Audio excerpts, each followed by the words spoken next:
Hamba upahan itu masih belum tiba. Saya mundar-mandir dengan gugup di hadapan pendiang api, mengerling jam kecil sekali sekala.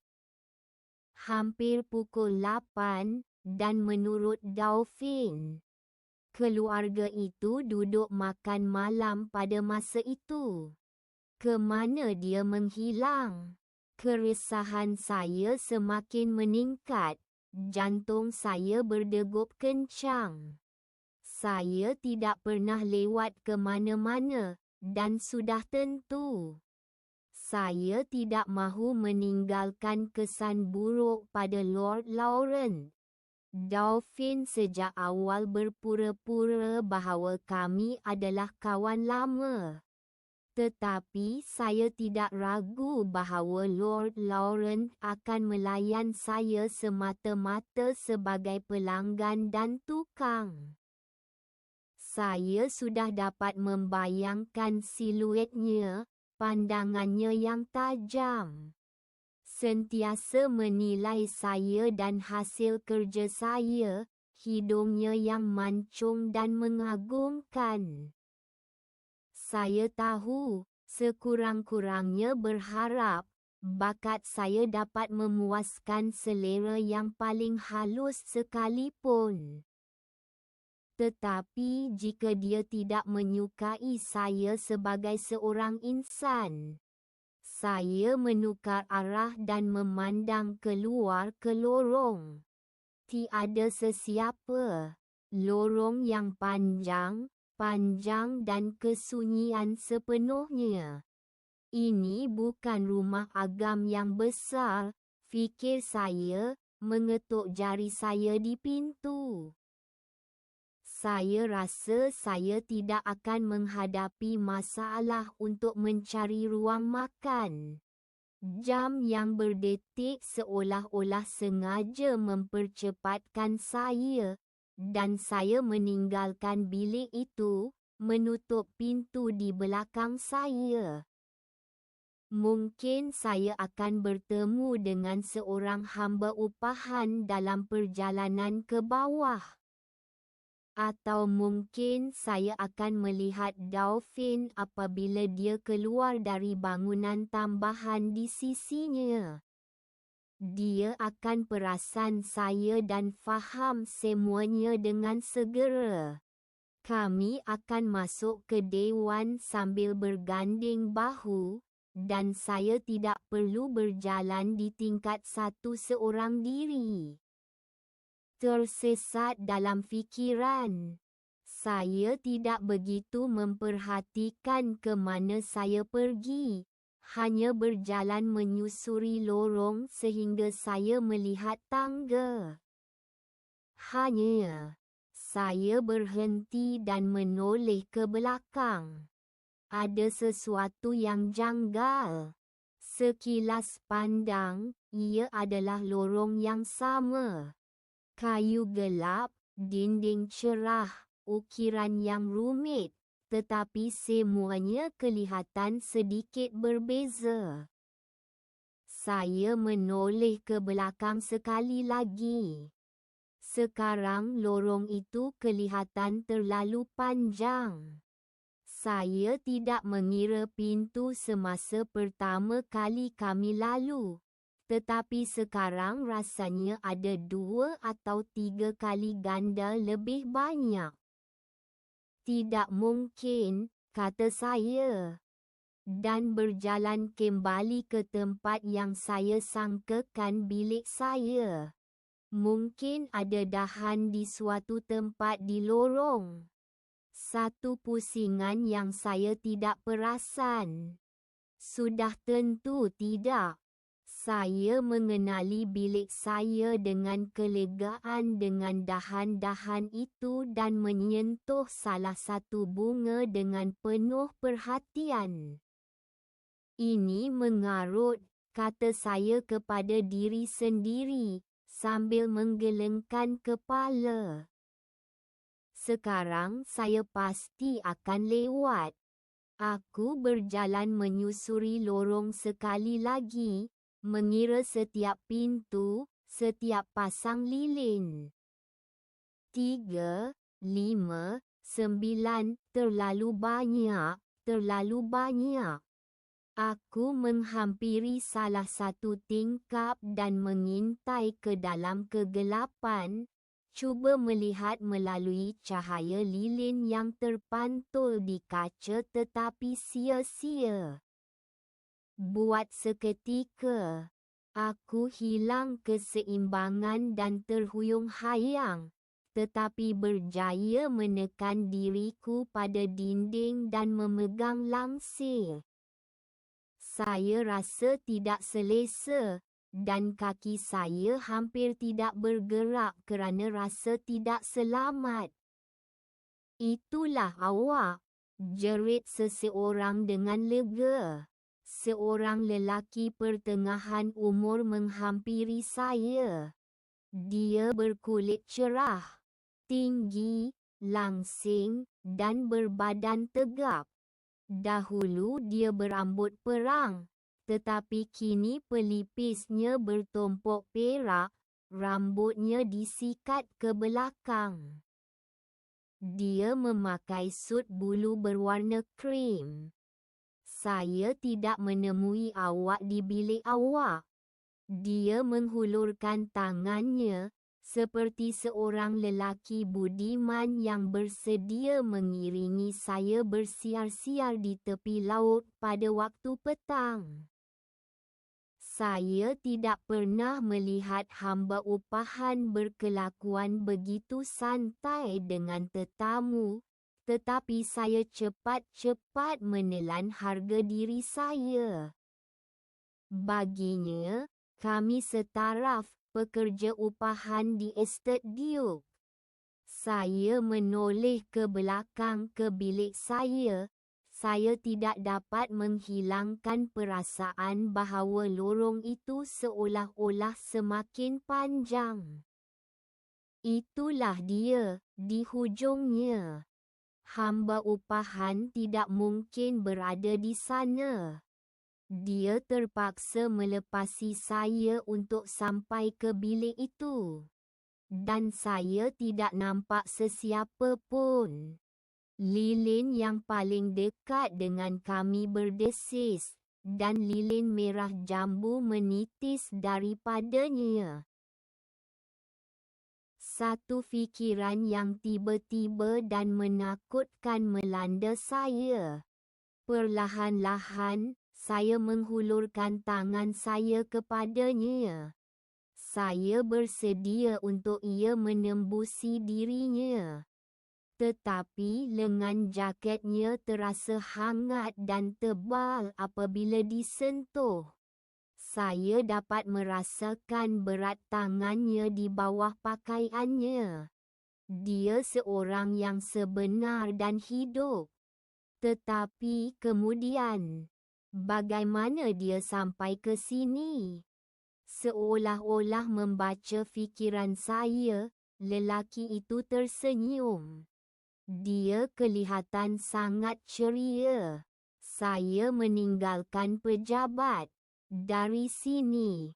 Lihat, katanya sambil menunjuk ke pintu di sebelah pintu yang kami berdiri di situ. Saya tidak bermaksud untuk menakutkan awak. Saya meyakinkannya bahawa saya langsung tidak takut. Adakah semuanya baik-baik saja? Dia bertanya sambil memandang saya dengan rasa ingin tahu. Saya rasa saya sesat di lorong ini. Sesat? Dia bertanya sambil memandang ke bawah lorong. Kedengaran mengarut, bukan? Tetapi, apabila saya meninggalkan bilik itu, saya terdiam. Tidak pasti bagaimana untuk menjelaskannya. Persekitaran baharu, cadangnya. Saya rasa saya setuju. Walau apa pun, sudah tiba masanya untuk kita pergi. Saya tidak suka merosakkan tanggapan pertama. Kilauan cahaya berkelip di mata kelabu gelapnya. Sudah tentu, sudah tentu. Tetapi, awak tidak boleh salahkan saya kerana lewat jika pemiliknya sendiri belum tiba. Adakah Lord Lawrence juga lewat? Saya bertanya, sambil melirik kembali ke bilik belajar tempat hamba upahan itu muncul, jika kata-katanya boleh dipercayai. Dia pasti sedang membantu Duke dengan perkara-perkara penting. Lord Lawrence tidak pernah lewat, kata hamba upahan itu dengan nada tergelak. Dan jika nampaknya dia lewat, itu kerana jam di rumah itu pantas. Saya tersenyum. Saya akan ingat itu. Jadi, awak seorang seniman dari Kepulauan Salt, dia bertanya. Saya mengangguk. Seluruh rumah itu dengan gembira menantikan kedatangan awak. Dari apa yang saya faham, Alexander tidak sabar untuk mula bekerja dengan awak. Saya juga. Estet ini sangat cantik.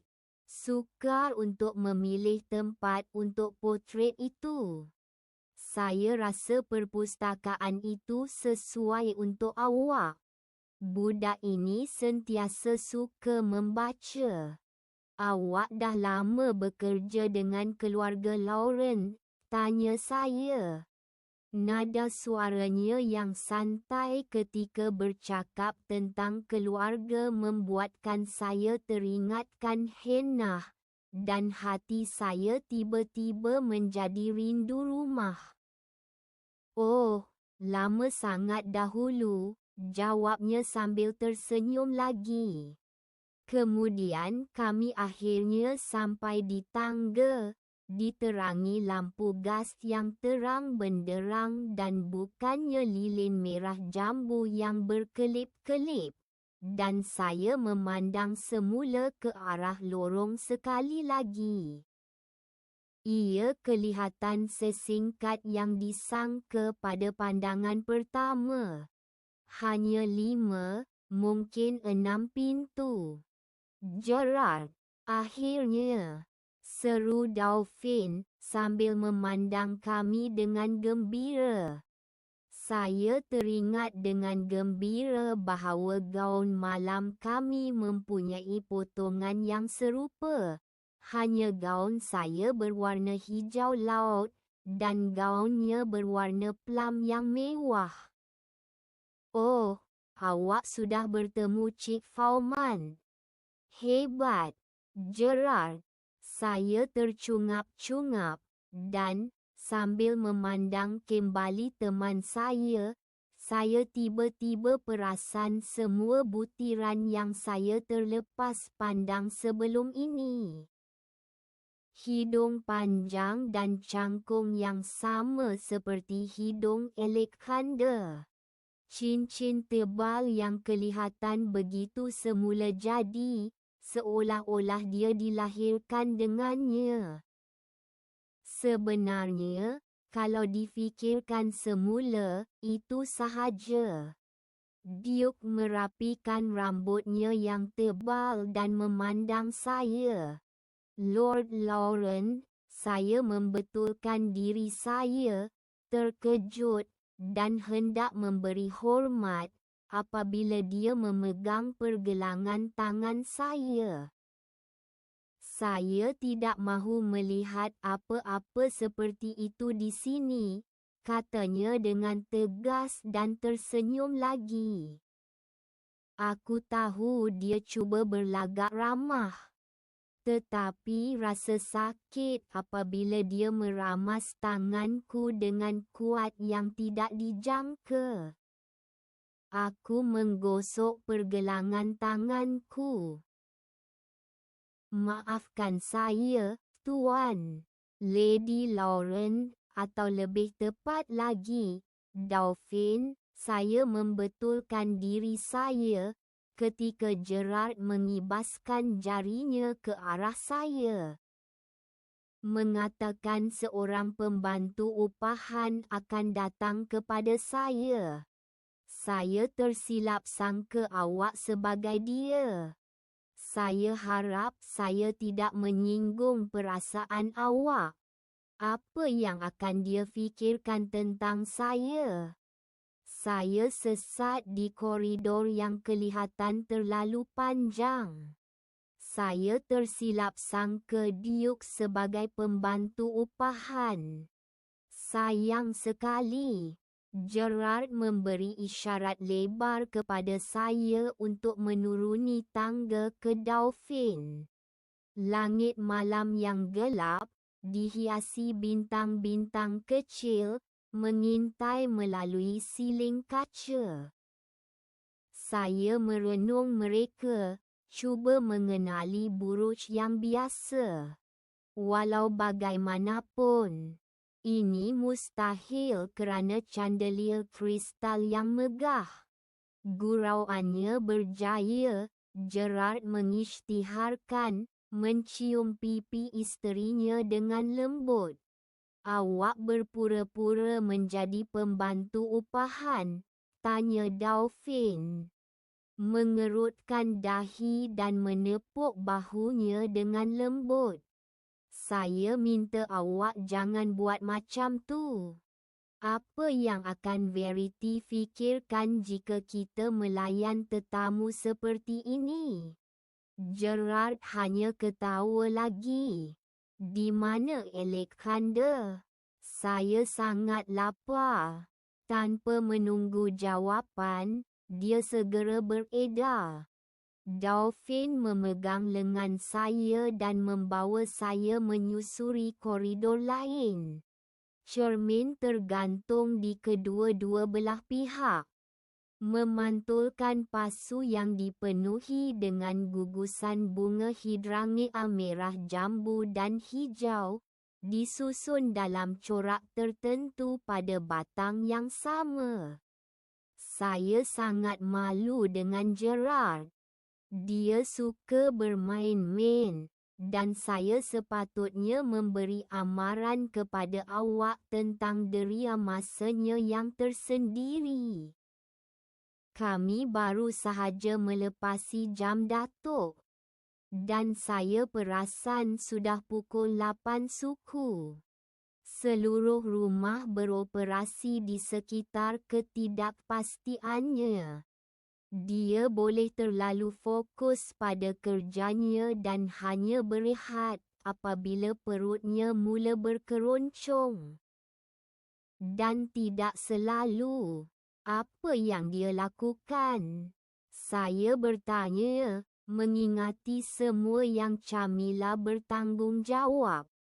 Estate, pertikaian antara nelayan, memaklumkan raja tentang kemunculan kapal asing.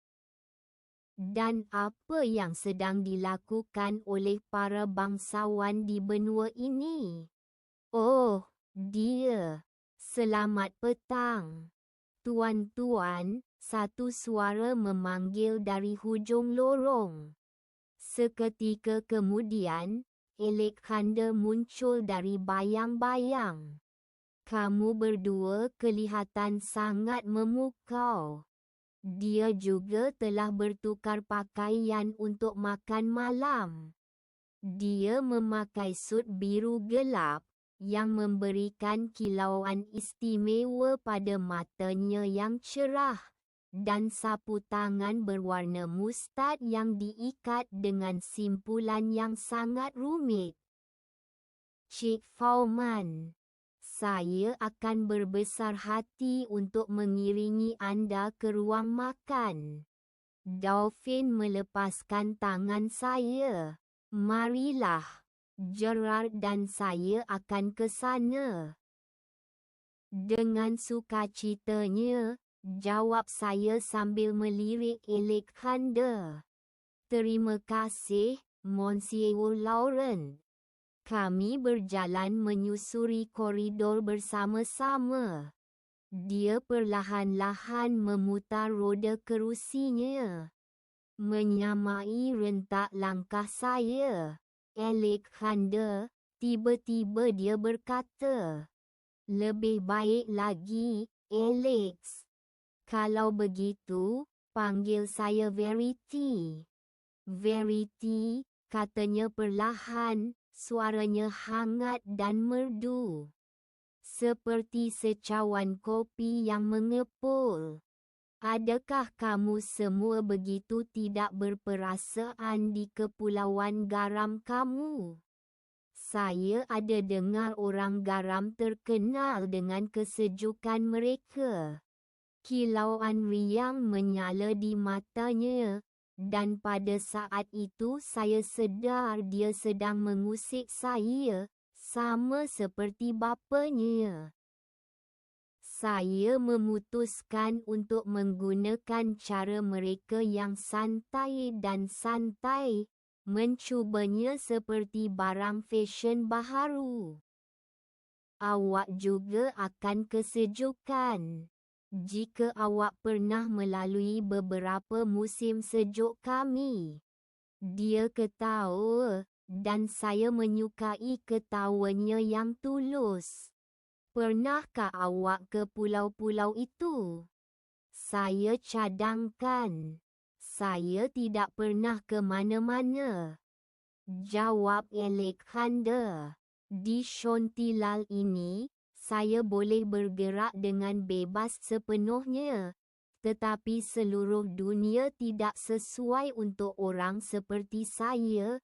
Dia meletakkan tangannya di tempat letak tangan kerusi. "Dan untuk cara perjalanan saya, sayang sekali," saya mula berkata, tetapi saya tidak tahu apa yang perlu dikatakan atau bagaimana untuk mengungkapkannya. "Tidak perlu menyesal," katanya sambil menolak kerusinya ke hadapan. "Bayangkan sahaja, jika saya sedang bersiar-siar di sekitar kerajaan sekarang, saya tidak akan berada di sini untuk bercakap dengan awak. Mungkin kita akan bertemu di tempat lain." Alexander menggelengkan kepalanya. "Saya ragu. Awak tak pernah meninggalkan pulau awak, dan bagi saya, seperti yang awak sendiri katakan, ia terlalu sejuk." Saya tidak dapat menyembunyikan senyuman saya walaupun saya mahu. Saya tidak pernah berinteraksi dengan sesiapa pun dengan cara yang begitu santai sebelum ini, dan sukar untuk menahan keinginan untuk mengikut jejak langkah itu. "Adakah awak selalu begini?" "Dan menawan," Alexander segera menjawab. "Sangat menawan." Alexander berhenti di hadapan pintu yang terbuka luas dan memberi isyarat kepada saya untuk melangkah ke hadapan. Sebuah meja panjang terletak di tengah-tengah bilik.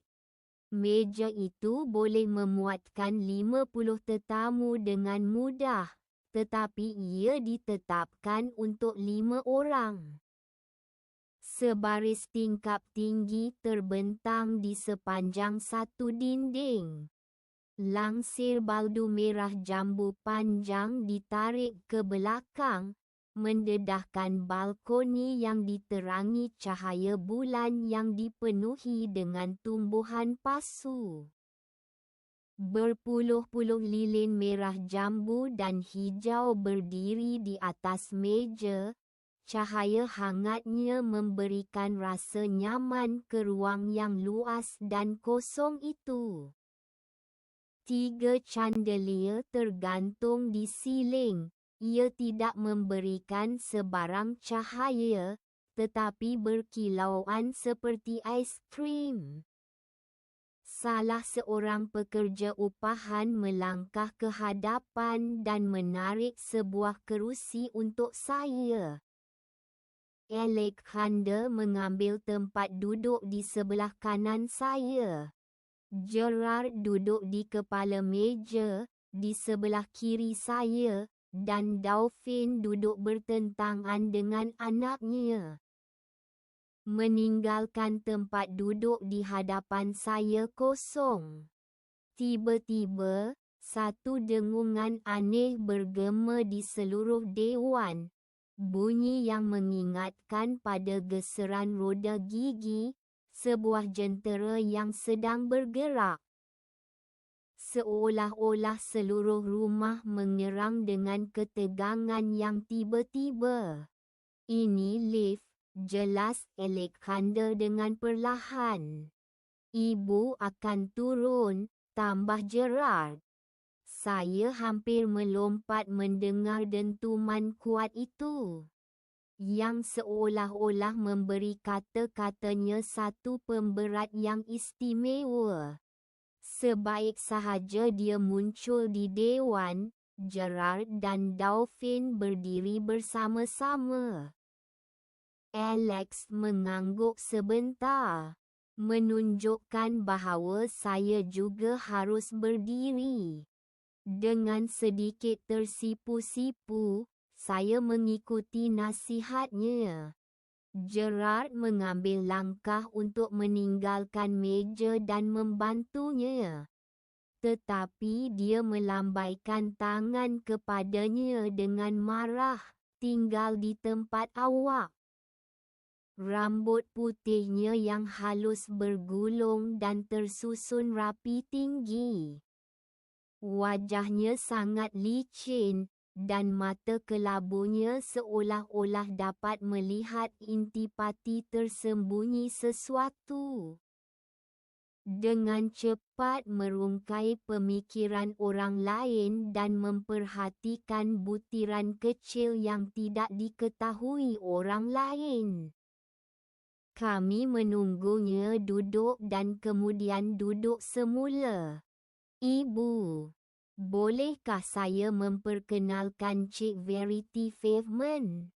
Dia akan tinggal bersama kami selama beberapa minggu untuk melukis potret Alexander."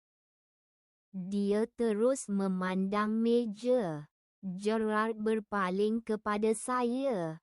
"Cik Pavement, ini ibu saya, Madame Marguerite Laurent."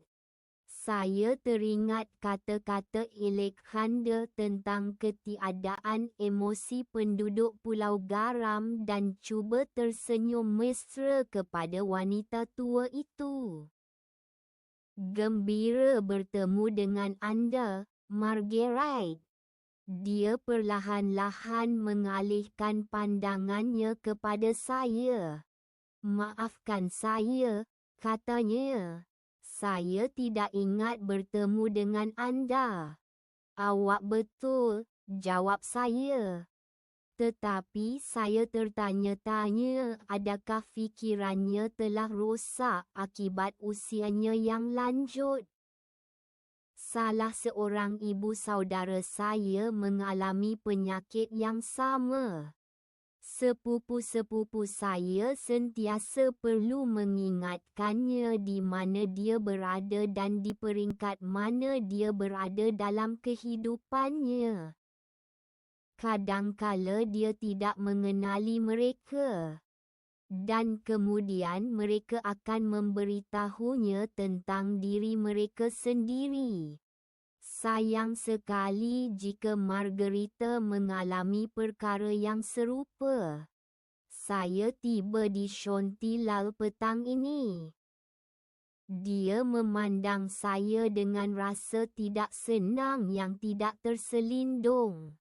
"Jadi, kenapa awak memanggil saya seolah-olah kita saling mengenali?" Saya minta maaf, Puan. Madame Laurent." Jika saya memerlukan bantuan di rumah, saya boleh mengupah awak sendiri, tetapi memandangkan saya tidak. Dia duduk dan berpaling. Ibu, Verity Fauman bukan sekadar. Dia berkerut dahi. Adakah awak cakap, Fauman, Gerard? Adakah dia salah seorang anak perempuan Fauman itu? Duke mengangguk dan memandang saya dengan rasa bersalah. Ya, Ibu. Kakak sulungnya. Duchess. Saya tahu dari mana asal mereka, anakku. Margaret menyampuk dengan tidak sabar, memandang saya sekali lagi, kali ini dengan minat yang tidak dijangka. Fauman, saya telah mendengar banyak tentang awak. Tentang awak semua, tambahnya.